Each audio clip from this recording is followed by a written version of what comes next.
Mayor of the Maldives' capital city Male, محمد, has thanked China on the third anniversary of the opening of the China-Maldives Friendship Bridge.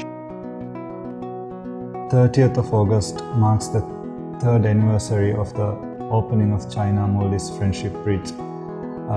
This bridge has been the most important transformational development the Maldives has seen for a very long time. The impact of the bridge has been enormous. The people of Maldives, especially living in Male region, uses the bridge quite a lot every day, and it has impacted very much in their socio-economic life.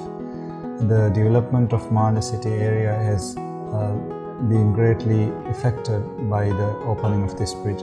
Indeed, it was a dream that came true for the people of Maldives, and it is showing the benefits of this enormous achievement the people of Maldives has seen. I would like to wish the everlasting friendship between China and Maldives. The 2,000-meter-long China-Maldives Friendship Bridge is Maldives' first cross-sea bridge and connects the islands of Male, Hulale and Hulamale.